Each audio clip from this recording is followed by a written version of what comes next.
must be something wrong with me, Linus. Christmas is coming, but I'm not happy.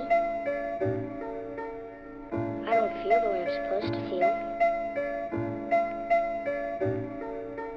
I just don't understand Christmas, I guess.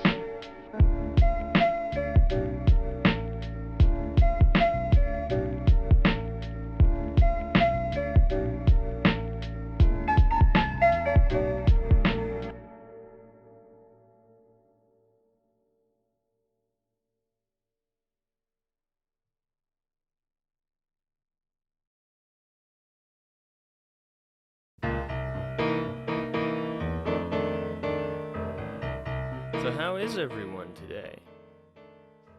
Yeah, good. Good, glad to hear. Yeah, good stuff. Oh no, I'm sorry about that. I hope that resolves itself. I hope that all works out for you.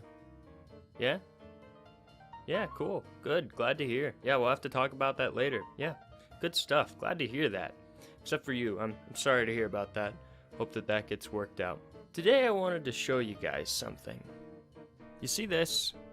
This is a scrapped project that is one of several I was working on that I never finished. They consist of roughly 12 hours of footage, and they have been sitting on my hard drive and in my sketchbooks collecting dust for about a year in total now.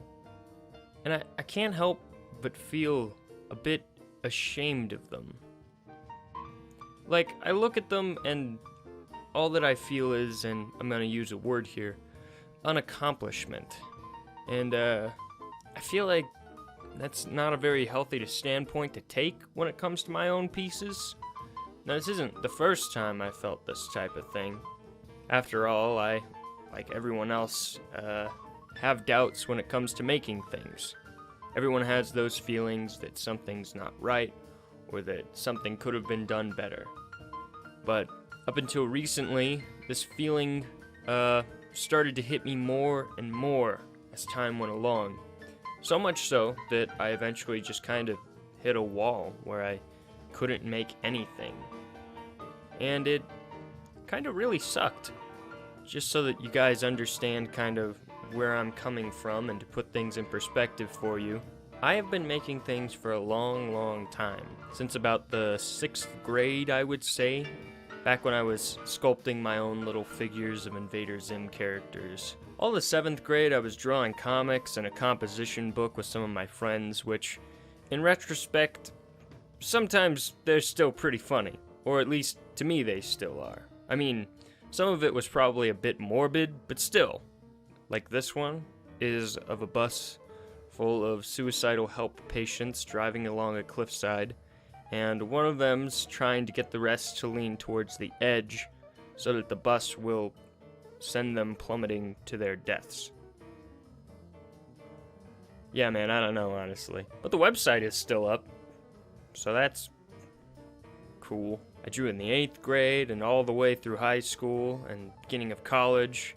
In high school, contained some of my personal favorite sketchbooks, I would say. I don't know. I just think that there was a freedom involved with drawing back in those days, which only really comes from being a teenager, you know? I had a lot of ideas, not all of which hold up, but that I still feel very fond of. I sculpted, tried painting, I got into a lot of different mediums, and I still try to use them all to this very day. But as of late, I started to feel this burden that was never there before. It was like an absolute inability to finish anything I started. I thought for a while that it was burnout, and maybe it was a little bit, but I think I can now definitively say that I know what it was, the main reason. And the point of me telling you that whole life story thing is because I want you to understand why this feeling felt so heavy. And I think it's because the only thing that has remained constant in my life has been making things. I draw when I'm happy or when I'm sad. It's been the only thing that I completely feel that I can retreat into. And that's why it tears me apart when I look at things I've done and feel nothing but shame. It's why I was unable to finish anything I started, and why I felt like nothing I could finish was good enough. And I tell myself often that I should improve, that I should get better at drawing hands or perspective or whatever it may be, but I never let myself move on, really. And that's what's been bugging me about my art the most lately. I even feel weird calling it art sometimes. And I think there's a lot of reasons behind why I get so down on myself most of the time for my stuff. But mostly, I think I would say that it's because I've been studying wrong. Now, I, as well as I'd assume most people, watch tutorials and look at other people's work when it comes to creating, and these are a tremendous tool when they're applied correctly, but for the longest time I wasn't watching a video and saying, okay, I'll practice that. No, and instead I was looking at this guy's art or that lady's art or this guy's art, and I was saying, my work should be more like those. But not in a practical sense, like my art needs more practice to feel as polished as theirs, or I should apply some of their techniques. No, rather, what I meant was that my art needs to look like theirs to be good. And so every time that I would start to draw something and it didn't look like something that they would make, I got discouraged. And copying on its own is a useful tool to practice and to understand why a professional does make the choices that they do. But I was more interpreting these teachings as them saying, this is how you should make your art. And this wasn't just for videos, this went for books and prints and advice I would seek out too. And I'm not going to say that some people won't lead others astray when it comes to finding a personal style, but most of the times, people aren't trying to tell you what to do. What's right and what's wrong with art is completely subjective. And I keep forgetting that. It's why I usually don't recommend tips for people in videos. I want to be skilled in the fundamentals, as people call them. I want to be the guy that can draw a scene instantly or a hand without even thinking about it. But no one's telling me I have to do that. And those that are, I can just disregard now. The motivation to do better is coming from me. And it's only because of me that I'm going to keep practicing. It always sounded like a contradiction to me whenever people would say that I needed to do what I wanted to do, but also needed to learn how to do it. But now I think I get it. I need to be able to critique my old stuff. Everybody does, because no one's perfect.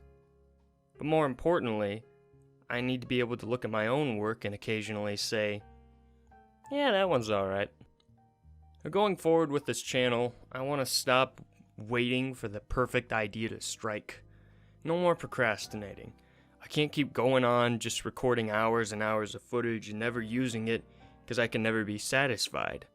I need to loosen up and just do what feels right to me and endure the pushback that comes with working hard, and most of all, not quit uploading because I haven't been consistent with it before and I feel guilty. Even if I don't get it perfect on that try. I don't exactly know what the future of everything on this channel will be going into a new decade and all, but I'd like to keep making draw talk videos. But I don't want to be so restrictive with what the show can be. I think I'm going to get rid of the whole episode number thing, because it can be a little intimidating for people to watch a show with 30 episodes, and then they start the first episode and it's this Draw Talk. Welcome back, everyone, unless this is your... But who knows? Maybe that'll change too. Key takeaways from this are that, A, I will never be able to make art if I keep shooting myself in the foot. B, I can finally clear my hard drive of about 2 terabytes worth of footage. And C, no, actually, I guess it's just A and B. I love you all, and I'm gonna go do some stuff. So go make something, or something. It'll be fun. Trust. Love you.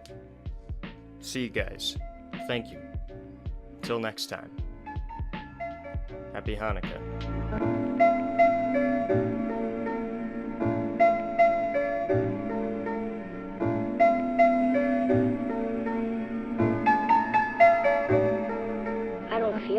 supposed to feel.